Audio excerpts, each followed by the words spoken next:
Today, we kick off with the 2023 presidential candidate, Peter Obi, who took to the streets of Abuja from Abaji to Kwali, Zuba, Gwagwalada and Amak in the lead-up to the February 21st FCT local government elections to show support for the African Democratic Congress ADC candidates in those constituencies.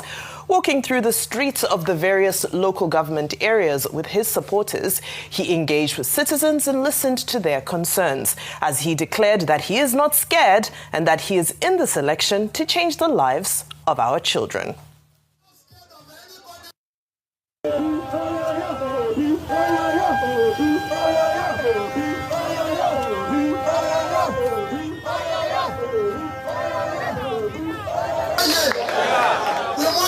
Nigeria. Let nobody make you lose hope. I'm not here. I'm not scared of anybody. And for me, I'm in this election. We must have a better Nigeria for our children. Well, meanwhile, the ADC has unveiled a 50-member Wise Men and Women Policy and Manifesto Committee to be chaired by Chief John Odigi Oyegun, with Professor Pat Utomi as the deputy chair.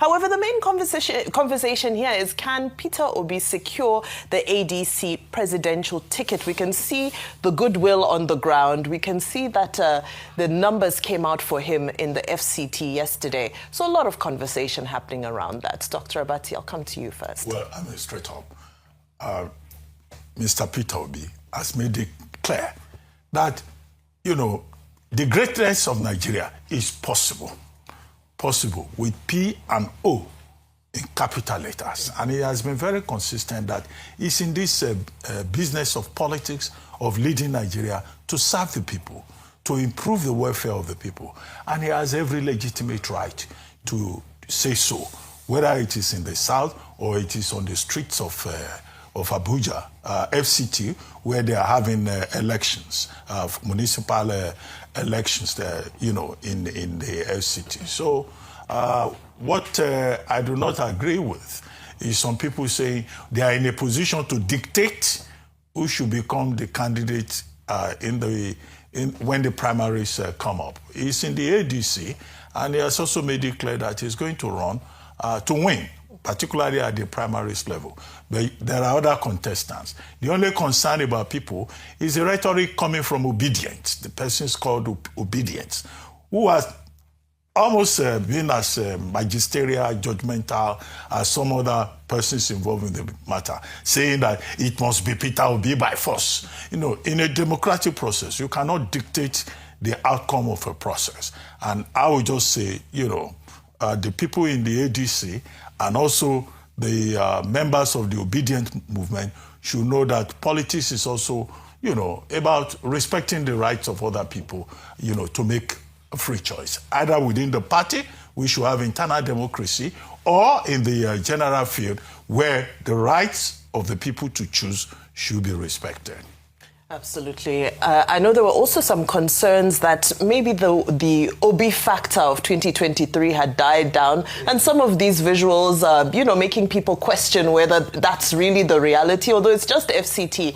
But that conversation is still happening there, whether the Obi factor can sweep through the same way it did in 2023. Ayo. All right. So let me just say that every single election from now till the main elections in 2027 is going to be important, critical, and a show of just how much political muscle and power that each individual or each candidate carries. And of course, the conversation has been around since the defection formally from the Labour Party to the ADCs, that can Peter Obi work the magic he did. Because whether we like it or not, the Labour Party was almost non-existent before he came with his obedience movement. We energized the party and actually came third according to INEC's release of results at the last presidential elections. That was a massive feat for anyone to achieve. And so the big question is that if he's able to achieve this, would the ADC look at the potential for their chances at winning or clinching that presidential slot during the elections of 2027 and put this into consideration with him getting the ticket against big heavyweights like Atiku. You've brought Rotimi Amechi a number of times. You've been pushing it. Let's not forget not him. Pushing it. No, not pushing it, but like, always remind us that there's another person. Because he fought a good fight in the last, and whether we like it or not, primary. he also has his own political clout. So just to mention that this is a big show, that Peter Obi still has the a magic touch with his people. He's still in touch with the obedience, and maybe this might be the upsets that a number of the coalitions are looking forward to come 2027. Let's see how he consolidates on this. All right. Well, I don't like to get ahead of myself. Yeah. Number one, Obi still has his touch, but I don't think it will impact his local council elections in Abuja because elections are local. If ADC does not have a strong candidate on ground and you think because Obi went there to campaign, nothing will happen. No. Obi equally went to campaign for Mogalu that has now left the Labour Party in Anambra State. After using the Labour Party, nothing still happened. So let's not delude ourselves. I'll tell you the pure facts.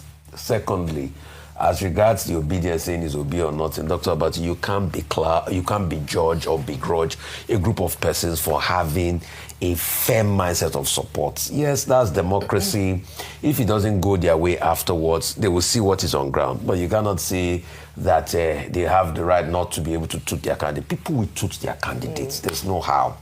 I think for me also, as regards this ADC committee coming together, is the fact that hope they are not already making mistakes now. A case of Yemi Adamolekun is there.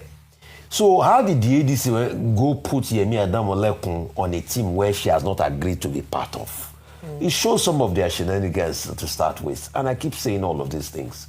Please, they must be able to look internally and look very well and get their processes right so that people will not be talking anyhow to them.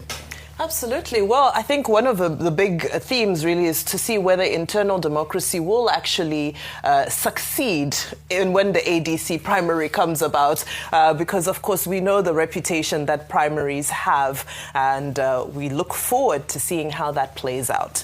We still